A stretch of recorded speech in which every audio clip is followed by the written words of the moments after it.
اللہ تعالیٰ نے قرآن مجید میں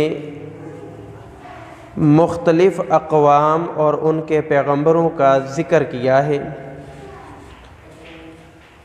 لیکن جو شان، عظمت، مرتبہ اور مقام اللہ رب العالمین نے امام الانبیاء حضرت محمد الرسول اللہ صلی اللہ علیہ وسلم کا ذکر کیا اور بیان کیا ہے، وہ کسی دوسرے کے حصہ میں نہیں آیا۔ تِلْكَ الرُّسُلُ فَضَّلْنَا بَعْضَهُمْ عَلَى بَعْضٍ، ہر نبی کو اللہ نے بعض نبیوں پر دوسرے انبیاء پر فضیلت عطا فرمائی ہے، لیکن جو فضیلت اللہ نے آپ کو عطا کی ہے وہ کسی دوسرے پیغمبر کے حصہ میں نہیں آئی۔ اس کی مثال یہ ہے کہ اللہ تعالیٰ نے عالم ارواح میں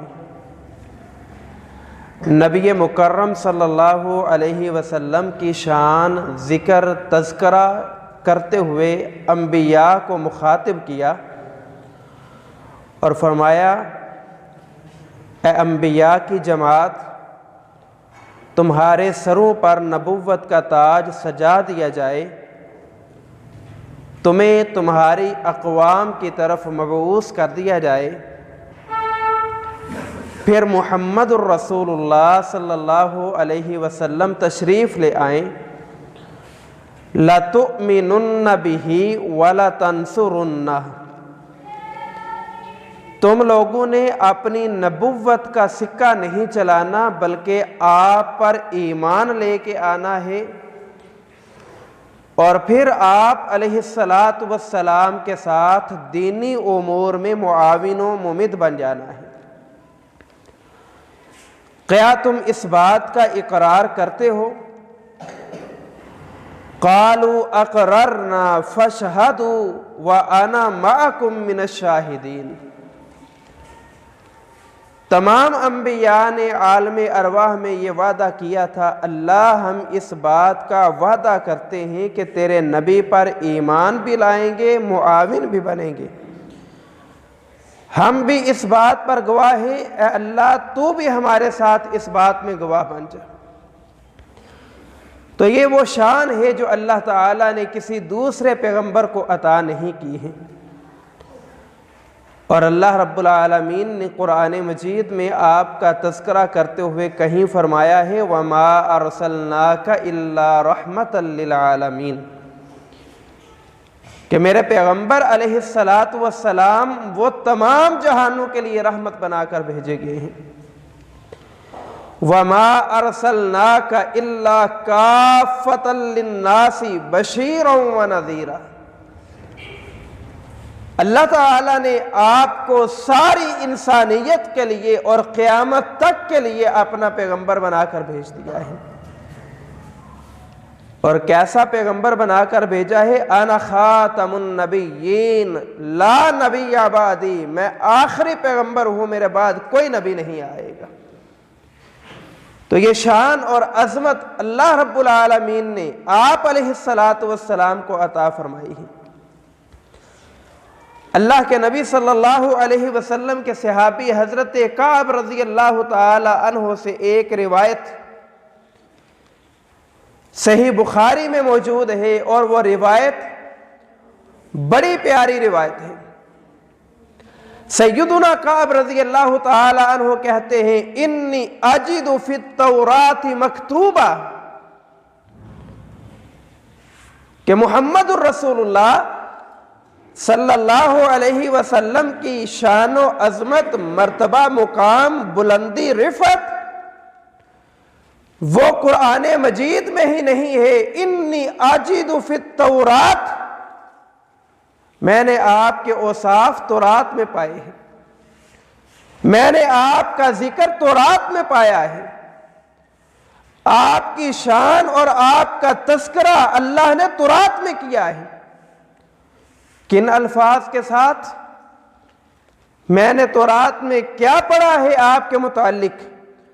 رسول اللہ سب سے پہلا آپ کا ذکر ان الفاظ میں کیا گیا ہے، رسول اللہ، کہ محمد الرسول اللہ صلی اللہ علیہ وسلم وہ اللہ کے رسول ہوں گے، وہ اللہ کے پیغمبر ہوں گے۔ لا فظ ولا غلیظ، میں نے آپ کا تذکرہ ان الفاظ کے ساتھ تورات میں پڑھا ہے، لا فظ، آپ تیز رو نہیں ہوں گے، آپ تیزی سے چلنے والے نہیں ہوں گے، کسی کام میں جلد بازی کرنے والے نہیں ہوں گے، ولا غلیظ، اور نہ ہی آپ مزاج کے سخت ہوں گے، آپ کا مزاج نرم ہوگا، سخت مزاج نہ ہوں گے، کسی معاملے میں جلد بازی کرنے والے نہ ہوں گے، تیزی کے ساتھ چلنے والے نہ ہوں گے۔ یہ شان اللہ کے رسول کی بیان کی جا رہی ہے۔ وَلَا صَخَابٌ فِي الْأَسْوَاقِ، اللہ کے نبی صلی اللہ علیہ وسلم کی شان تورات میں ان الفاظ کے ساتھ میں نے پڑھی ہے کہ بازاروں میں آپ شور شرابہ کرنے والے نہ ہوں گے۔ یہ اللہ کے رسول کے اوصاف ہیں، یہ اللہ کے رسول کی شان ہے، یہ اللہ کے رسول کا تذکرہ کیا جا رہا ہے۔ کس میں؟ تورات میں موجود ہے۔ اللہ کے نبی صلی اللہ علیہ وسلم کی شان بیان کرتے ہوئے اللہ نے فرمایا ہے کہ آپ برائی کا جواب بالسیئۃ، برائی کے ساتھ نہیں دیں گے، ولیکن یعفو، بلکہ اللہ کے نبی صلی اللہ علیہ وسلم معاف کرنے والے، درگزر کرنے والے ہوں گے۔ اور پھر اللہ کے نبی صلی اللہ علیہ وسلم کی شان و عظمت ہی نہیں بیان ہوئی، بلکہ اس امت کی شان بھی اللہ نے تورات میں بیان کی ہے، اس امت کے اوصاف بھی اللہ نے تورات میں بیان کر دیے ہیں۔ وہ کون سے اوصاف ہیں؟ اللہ کے نبی صلی اللہ علیہ وسلم کی امت کے اوصاف بیان کیے جا رہے ہیں۔ وَأُمَّتُهُ، جو آپ کی امت ہے، یحمدون اللہ، یحمدون اللہ، وہ اللہ تعالیٰ کا ذکر کریں گے، فی کل منزلۃ، دنیا کے ہر معاملے میں وہ اللہ کو یاد رکھیں گے، وہ دنیا کے ہر معاملے میں اللہ کا ذکر کریں گے، وہ دنیا کے ہر موڑ پر جہاں انہیں ضرورت پیش آئے گی، جہاں انہیں ضرورت نہ ہوگی، کبھی بھی وہ اللہ کی یاد سے غافل نہ ہوں گے۔ یہ امتیوں کے اوصاف بیان کیے جا رہے ہیں، اور پھر اللہ کے نبی کی امت کے اوصاف بیان کیے گئے ہیں۔ یعتذرون الی انصافہم، آپ کی امت کی جو شلوار ہوگی، جو مرد ہوں گے، الی انصافہم، وہ نصف پنڈلی تک ہوگی۔ یہ طویل حدیث ہے جو اللہ کے رسول کی صحیح بخاری میں موجود ہے۔ تو مقصد یہ ہے کہ اللہ کے نبی کے اوصاف اور شان اللہ نے تورات میں بیان کی ہے، انجیل میں بیان کی ہے، عالم ارواح میں بیان کی ہے۔ اس قدر عظمتوں والا اور شانوں والا، بلندی اور مقام والا ہمارا پیغمبر ہے، لیکن یہ امت اتنی بد نصیب ہے کہ اس امت نے ہر پہلو پر، ہر موڑ پر، زندگی کے ہر شعبے میں اگر بغاوت کی ہے، کمر دکھائی ہے، پشت کی ہے، تو محمد رسول اللہ کو کی ہے۔ آج ہماری برادری نہ چھوٹے، کاروبار میں مجھے کسی لمحے کے لیے بھی ایک پیسے کا بھی نقصان نہ ہو، میری غمی خوشی وہ میری خواہش کے مطابق ہو۔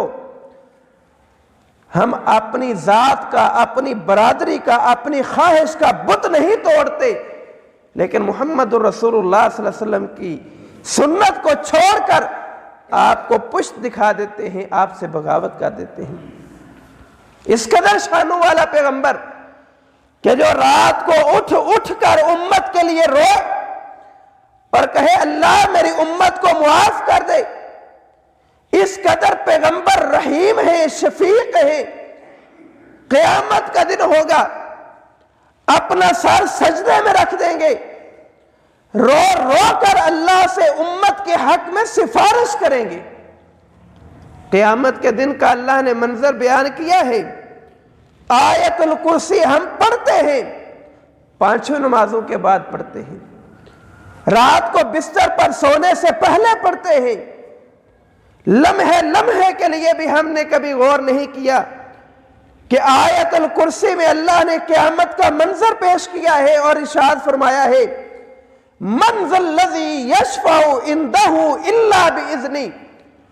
قیامت کا دن اتنا سخت ہوگا کہ وہاں کسی شخص کی یہ جرت نہیں ہوگی کہ کسی کے حق میں سفارش کر سکے۔ کوئی کسی کے حق میں سفارش نہیں کرے گا الا باذنہ، وہی سفارش کرے گا جسے اللہ اجازت دیں گے۔ اللہ اجازت دیں گے، محمد کریم کو دیں گے۔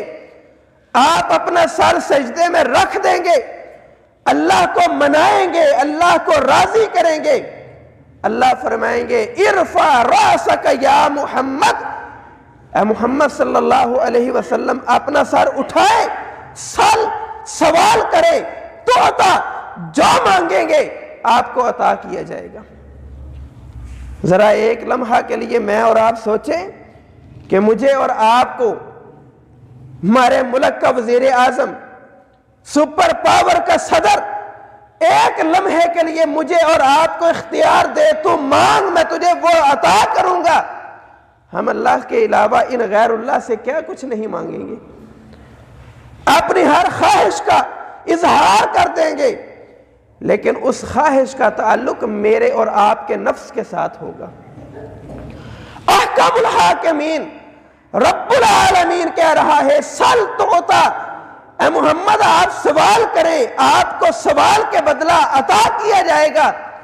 وہاں اللہ کے رسول اپنی ذات مقدم نہیں رکھیں گے، وہاں اللہ کے نبی اپنے خاندان کو مقدم نہیں رکھیں گے، وہاں اللہ کے رسول اپنے بیوی بچوں کا مقدم نہیں رکھیں گے۔ کیا ہوگا؟ یہی سوال ہوگا رب امتی رب امتی، اے اللہ میں کچھ نہیں مانگتا، میں صرف امت کی مغفرت اور بخشش کا سوال کرتا ہوں۔ اتنے رحیم و کریم پیغمبر ہیں، اتنی شانوں اور عظمتوں والے پیغمبر ہیں، لیکن ہم نے دھوکہ کس کے ساتھ کیا ہے، ہم نے بغاوت کس کے ساتھ کی ہے، ہم نے دشمنی کس کے ساتھ مول لی ہے؟ کبھی ہم اپنے گریبان میں منہ ڈال کے سوچیں تو اس کا جواب مجھے اور آپ کو معلوم ہے۔ اس قدر شانوں والا پیغمبر کہ جو رات کو اٹھے تو امت کے لیے روئے، قیامت کے لیے سر جھکائے تو امت کے لیے جھکائے، قدم قدم پر امت کی خیر و بھلائی کے لیے وہ پیغمبر اللہ سے دعائیں مانگے، اور قرآن نے آپ کی شان بیان کی ہے لَقَدْ مَنَّ اللَّهُ عَلَى الْمُؤْمِنِينَ، اللہ نے مومنوں پر احسان کر دیا ہے، اِذْ بَعَثَ فِيهِمْ رَسُولًا مِّنْ أَنفُسِهِمْ، اللہ نے رسول بھیجا ہے تو نسل انسانی سے بھیجا ہے، محمد رسول اللہ کو رسول بنا کر بھیجا ہے۔ اور کیسا رسول بھیجا ہے؟ خود غرض نہیں بھیجا، کیسا رسول بھیجا ہے؟ عزیز علیہ ما عنتم حریص علیکم بالمؤمنین رؤوف الرحیم۔ امت مشکل میں پڑ جائے، امت پریشان ہو جائے، عزیز علیہ، اس کے لیے یہ برداشت کرنا ممکن نہیں کہ امت مشکل میں ہو اور محمد رسول اللہ سکون کے ساتھ بیٹھے رہیں۔ ان پر یہ بات مشقت والی ہے کہ میری امت جہنم میں جائے، وہ تو اس بات میں راضی ہے کہ میری امت جنت میں جائے۔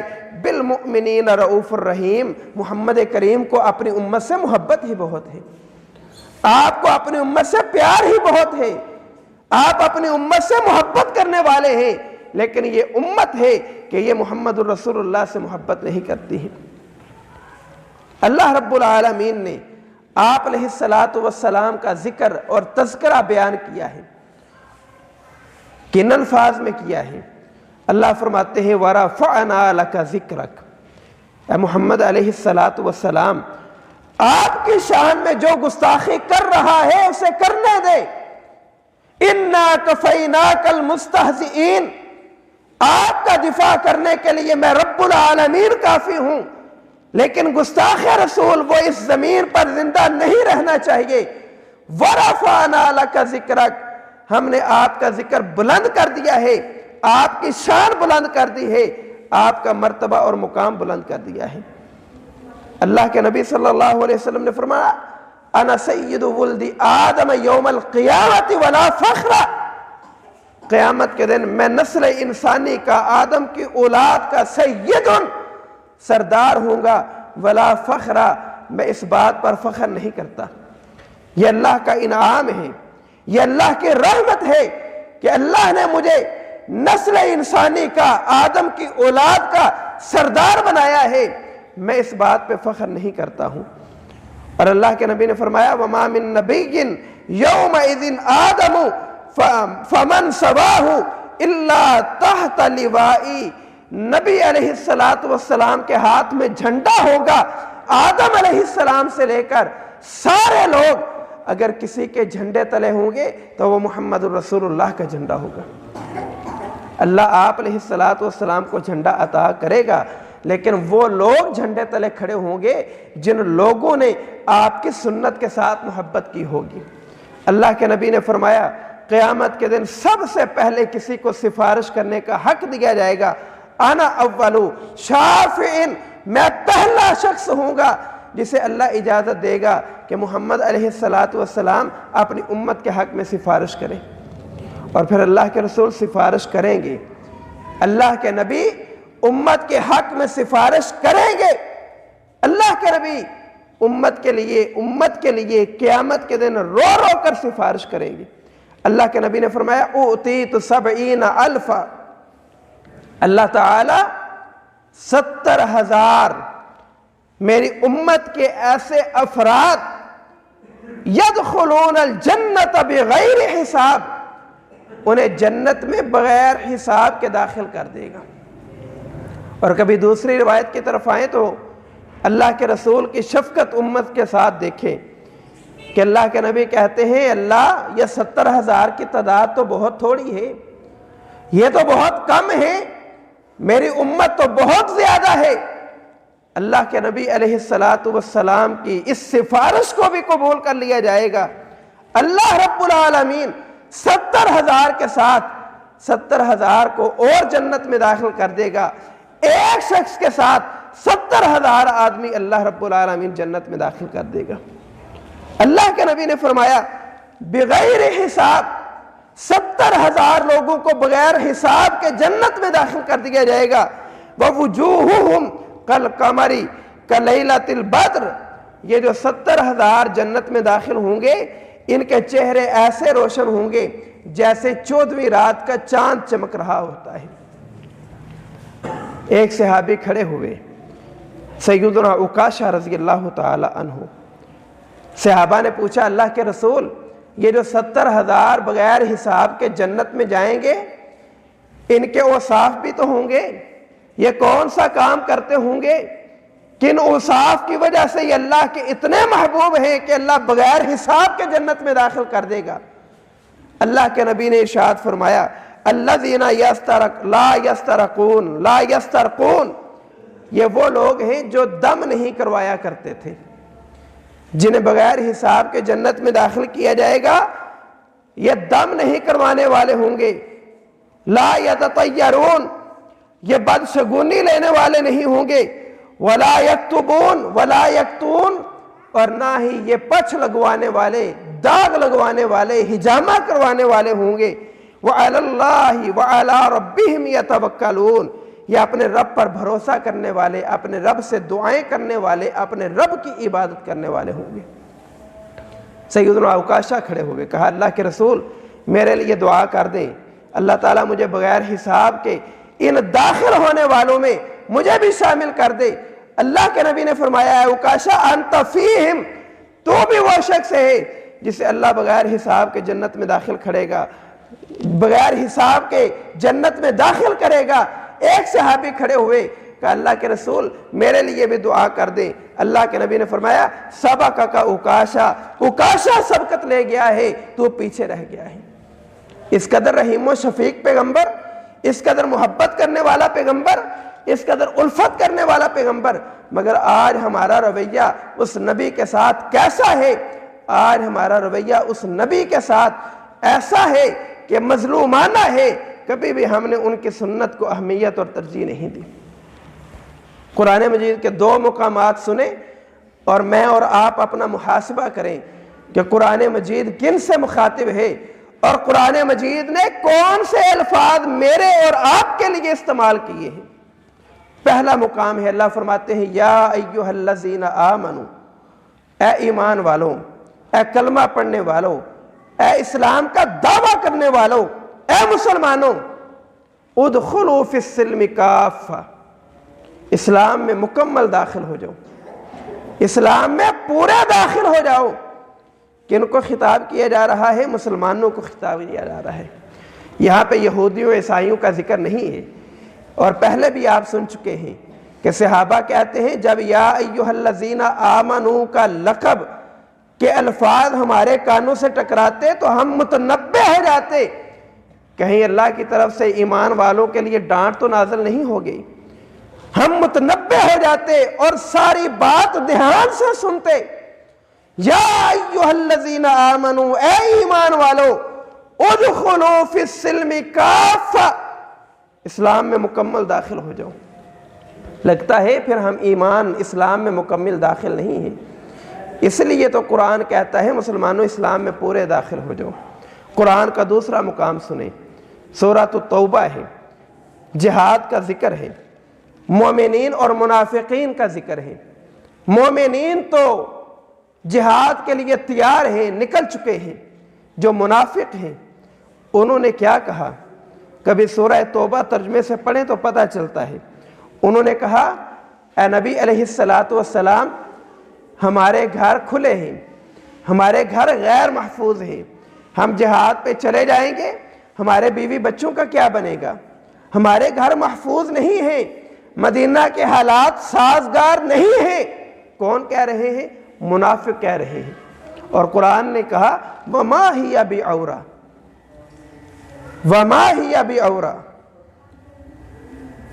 منافقین کے گھر کھلے ہوئے نہ تھے، وہ غیر محفوظ نہ تھے۔ مدینہ میں اسلامی ریاست قائم ہو چکی تھی، مسلمانوں کے حکمران محمد الرسول اللہ تھے، آپ حکمران ہیں، اور مدینہ میں کسی کا گھر غیر محفوظ ہو، مدینہ میں بد امنی ہو، یہ ممکن نہیں ہے۔ وَمَا هِيَ بِعَوْرَةٍ، ان منافقوں کے گھر غیر محفوظ نہ تھے۔ اس پوری آیت کے آخر پر جا کر اللہ نے فرمایا لا تعتذروا، اے منافقو تم نے جہاد میں نہیں جانا، نہ جاؤ، تمہارا نفاق کھل گیا ہے۔ لا تعتذروا، لیکن جہاد سے فرار کے لیے عذر تو نہ بناؤ، جہاد سے بھاگنے کے لیے بہانے تو نہ تراشو۔ جیسے آج ہم نے کسی کو کہنا ہو نا کہ نماز پڑھو، تو کوئی بات نہ ہو تو 2 باتیں ضرور کرتا ہے، کہتا ہے میرے کپڑے پاک نہیں، دوسری بات یہ کرتا ہے یہ تو وہابیوں کی مسجد ہے۔ یہ 2 عذر ہمارے پاس بڑے عام ہیں۔ نماز نہ پڑھنی ہو، عذر بڑے ہیں، روزہ نہ رکھنا ہو، عذر بڑے ہیں، اللہ کے راستے میں خرچ نہ کرنا ہو، عذر بڑے ہیں۔ منافقوں نے بھی عذر بیان کیا اور قرآن نازل ہوا لا تعتذروا، تم نے جہاد پہ نہیں جانا، نہ جاؤ، لیکن بہانے تو نہ کرو۔ آگے والے الفاظ پہ غور کریں، قد کفرتم بعد ایمانکم، قد کفرتم، تم نے کفر کر دیا ہے، تم نے انکار کر دیا ہے، بعد ایمانکم، ایمان لانے کے بعد، اسلام قبول کرنے کے بعد تم نے انکار کر دیا ہے۔ کبھی آپ نے سنا کہ منافقین مکہ، منافقین مدینہ میں سے کسی شخص نے یہ کہا ہو کہ میں محمد الرسول اللہ کی نبوت کو نہیں مانتا، میں قرآن کو نہیں مانتا؟ لیکن قرآن کے الفاظ ہیں قد کفرتم بعد ایمانکم، ایمان لانے کے بعد، اسلام قبول کرنے کے بعد تم نے کفر کر دیا ہے۔ اللہ منافقوں سے کہے کہ تم نے انکار کر دیا اس بات پر کہ محمد رسول اللہ نے جہاد کا کہا ہے، ہم جہاد پہ نہیں جائیں گے، وہ جہاد پہ نہ جائیں، قرآن سخت لفظ بولے، ہم نماز نہ پڑھیں، روزے نہ رکھیں، زکوٰۃ نہ دیں، صدقات و خیرات نہ کریں، نیکی کے کام نہ کریں، داڑھی نہ رکھیں، کوئی بھی اسلام کے موافق کام نہ کریں، ہم مسلمان کے مسلمان ہیں، ہم عاشق رسول ہیں، ہم محب رسول ہیں۔ منافق جو اللہ کے رسول کے پیچھے پہلی صف میں آ کر نماز پڑھتے ہیں، نفاق ظاہر ہو گیا۔ اللہ نے کہہ دیا قد کفرتم بعد ایمانکم، تمہارا ایمان مکمل نہیں ہے۔ منافق کے بارے میں اللہ نے کہہ دیا اے محمد کریم آپ تو کہتے ہیں کہ میں اس کے لیے مغفرت کی دعا کروں گا، فلا تقم علی قبرہ، آپ کو تو اس کی قبر پہ کھڑے ہونے کی اجازت نہیں ہے۔ وہ منافق ہے، کافر نہیں ہے، لیکن رسول اللہ کی مخالفت کی ہے۔ قرآن نے لفظ سخت بول دیے ہیں قد کفرتم بعد ایمانکم۔ اگر منافق ایسا کرے تو وہ اسلام، مکمل اسلام میں داخل نہیں ہے۔ میں اور آپ اپنے ایمان کا موازنہ کریں، ہم کہاں پہ کھڑے ہیں؟ ہم نے اللہ کے رسول کی شان کو، مرتبے، مقام کو، عزت کو، شخصیت کو کتنا سمجھا ہے، کتنا ہم نے اللہ کے رسول کی بات سے محبت کی ہے۔ آئیں میں اور آپ اپنی اصلاح کریں۔ میرے لیے اور آپ کے لیے یہ زندگی نعمت ہے، اللہ نے ہمیں زندگی دے دی ہے۔ اپنی اصلاح کر لیں، اپنے آپ کو سدھار لیں، اسلام کے موافق زندگی گزاریں۔ ادخلوا فی السلم کافہ، اسلام میں مکمل داخل ہونے کی کوشش کریں۔ اللہ سے دعا ہے اللہ ہمیں عمل کی توفیق عطا فرمائے۔ وآخر دعوانا ان الحمد للہ رب العالمین۔